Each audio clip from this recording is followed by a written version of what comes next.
So we do have to take a stand because it's breaking of the 7th commandment. Now, how do I know this?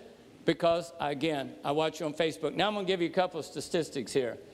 What would you think if I told you that nearly 50% of Christian youth surveyed in academies and colleges in America have stated, this is actual figures, they don't see a problem with same-sex marriage?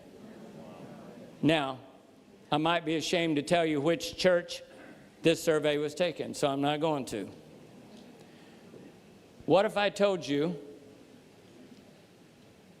there are Seventh-day Adventist ministers who are asking conference leaders if they can now baptize gay members into the church since it's now law of the land? What if I told you I have seen gay colors that represent the LGBTQ community on Facebook pages of Christian pastors, and I won't even tell you the name of the denomination because y'all might be ashamed.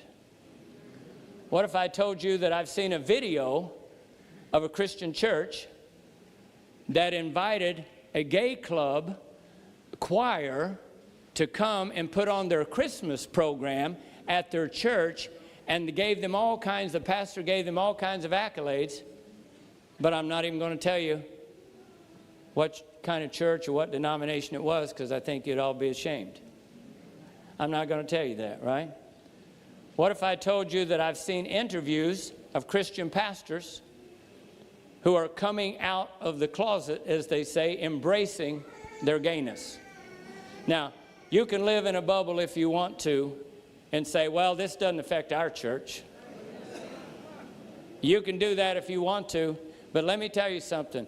If you can't stand up against it, one more thing quickly here. What about abortion?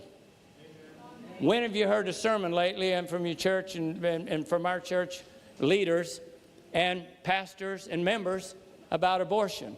Abortion is just as much a sin today as it was, ever was, right? Is it one of the 10 commandments, thou shalt not murder? So how can we're reluctant to call sin what it is when it comes to abortion and same-sex marriage because we've been caught up in political correctness.